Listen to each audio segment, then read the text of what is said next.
안녕하세요.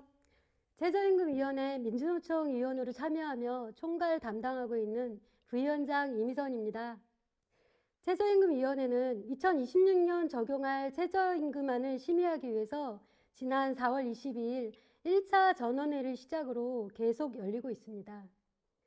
최저임금, 무엇이 문제일까요? 몇 가지 문제를 여러분들과 함께 살펴보겠습니다. 윤석열 정부가 출범한 2022년 이후 최저임금 인상률은 계속 낮아지고 있습니다. 2023년 최저임금은 9,620원으로 전년 대비 5% 인상됐고 2024년 최저임금은 9,860원으로 고작 2.5% 오른 수준입니다. 2025년 지금 최저임금은 1030원으로 전년 대비 1.7% 인상된 것인데 이 인상률은 2021년 1.5%에 이어서 역대 두 번째로 낮은 인상률입니다. 더 큰 문제는 물가입니다. 2023년 소비자 물가지수는 3.6% 상승했고 2024년 초반까지도 전기, 가스요금 인상 등으로 서민들이 체감하는 물가는 훨씬 높았습니다. 결과적으로 실질임금은 줄어든 셈인데요. 노동자들은 소득은 조금 올랐지만 물가는 더 크게 올라서 생활이 어려워지고 있는 것이 우리가 겪고 있는 지금의 현실입니다. 또한 윤석열 정부 출범 이후 2년간 최저임금 누적 인상률은 약 7.6%에 불과합니다. 같은 기간 명목 GDP 성장률은 8에서 10% 이상이었고 당장 기업 이익은 수십조 원 수준으로 증가했습니다. 한마디로 경제 전반이 회복되고 있음에도 최저임금 노동자만 실질 소득이 줄어들어서 점점 살기 힘들어지고 있다는 것이 핵심입니다.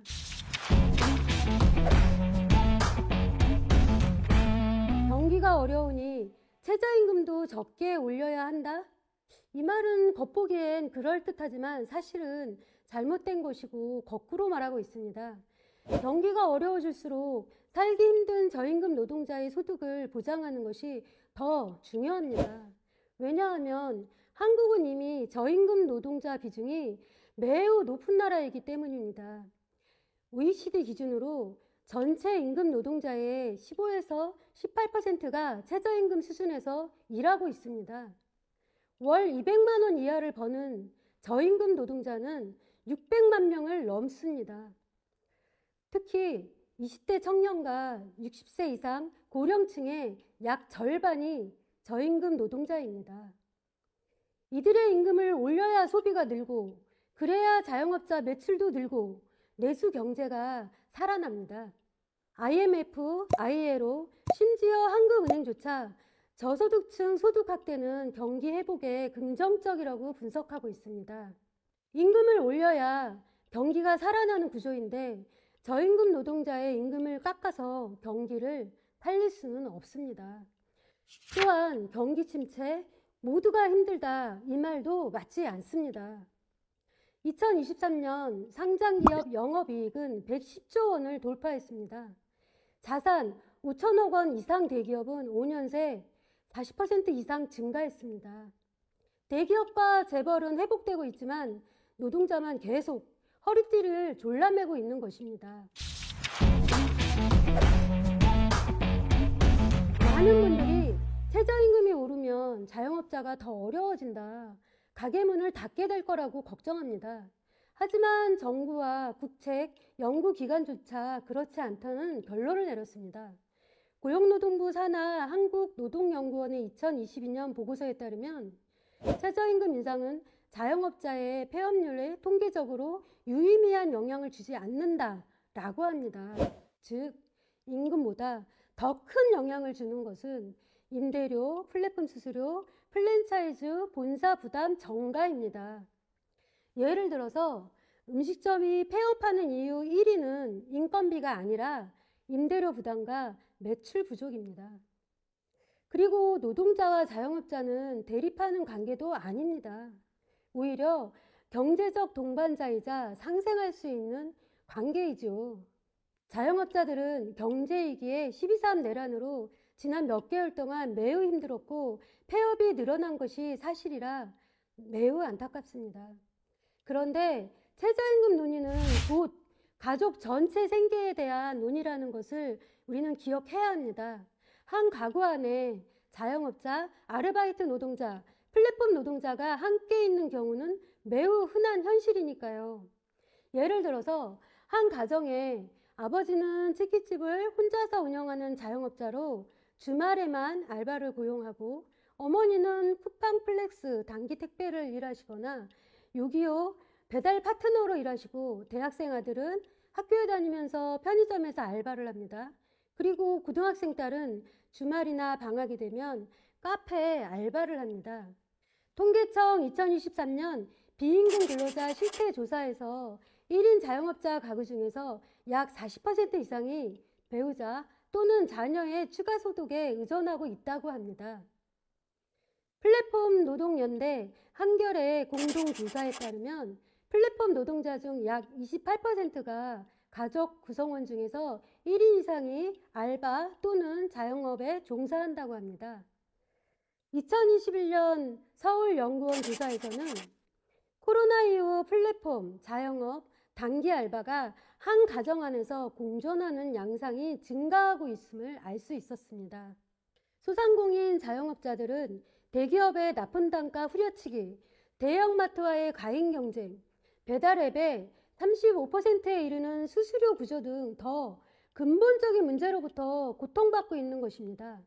최저임금을 희생양 삼는다고 해서 이 문제들이 절대 해결되지 않습니다. 함께 살기 위한 대책은 대기업, 자본의 규제이지 최저임금 억제가 아닙니다.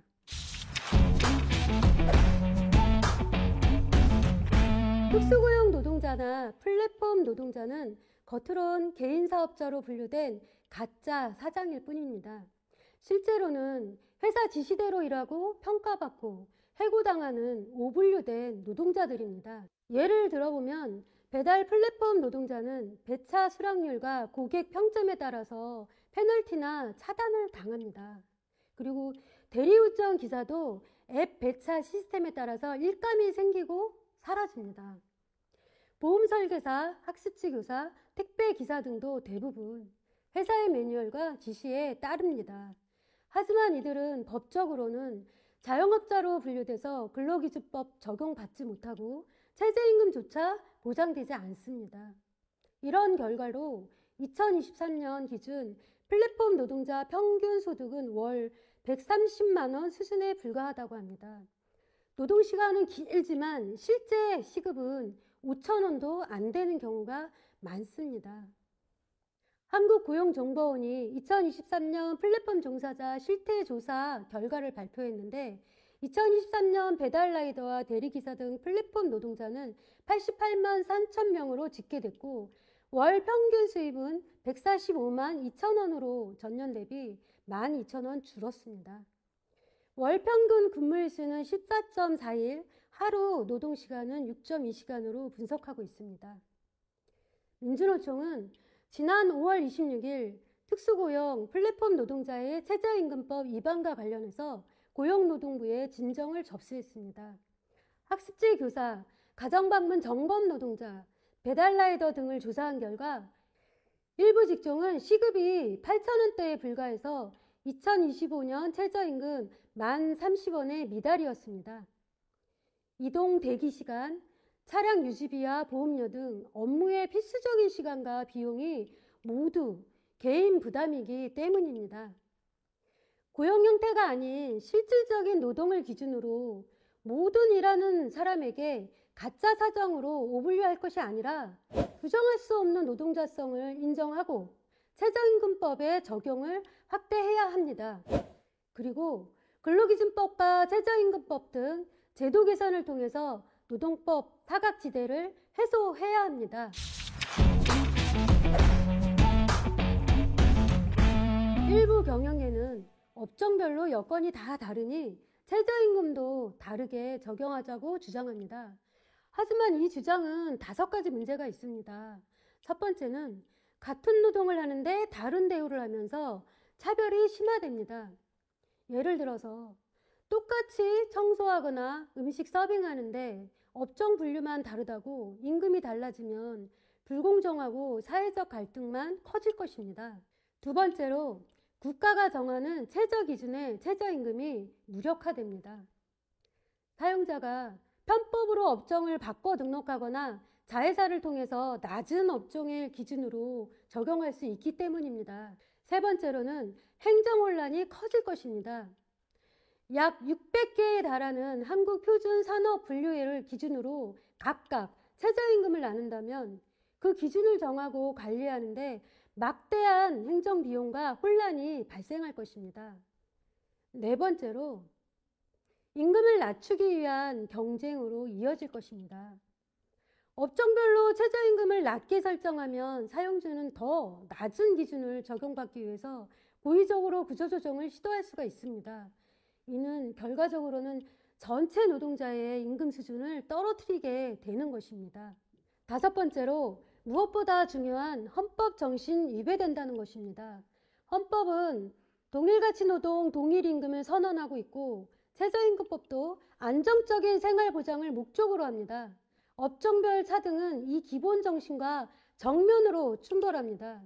결국 최저임금은 차등을 없애기 위한 기준이 되는 것입니다. 민주노총 조합원 여러분, 우리는 민주시민들과 광장의 힘으로 내란 수계를 탄핵하고 대선으로 정권을 교체했습니다.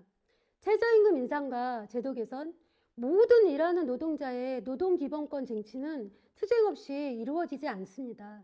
파면된 윤석열 정권이 반노동 계약과 탄압으로 무너뜨린 노동 조건을 우리의 힘으로 바로 잡읍시다.